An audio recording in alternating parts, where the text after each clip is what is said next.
Le monde déstabilisé par les coronavirus. Plus d'un millier de l'humanité confinée. Alors que la pandémie s'accélère, des métropoles bouillantes se sont en quelques heures vidées de leur animation, faisant place à une ambiance de fin du monde.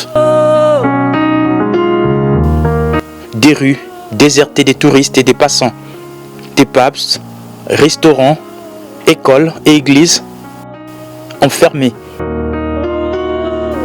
Le monde s'alarme de l'ampleur de l'épidémie pendant que le nombre de morts augmente toutes les 24 heures. L'ONU a appelé à libérer des détenus pour éviter des ravages en prison. Une crise sanitaire sans précédent s'annonce. L'économie mondiale flanche. Les transports aériens sont aujourd'hui à terre avec l'épidémie. La directrice générale du FMI a mis en garde que la récession mondiale consécutive à la pandémie de coronavirus pourrait être pire que celle qui a suivi la crise financière de 2008. Aux États-Unis d'Amérique, le bilan continue de s'alourdir. Ils sont actuellement classés 3e pays le plus touché au monde. Israël, de son côté, avec plus de 2500 personnes infectées, a pris des mesures drastiques en fermant ses frontières.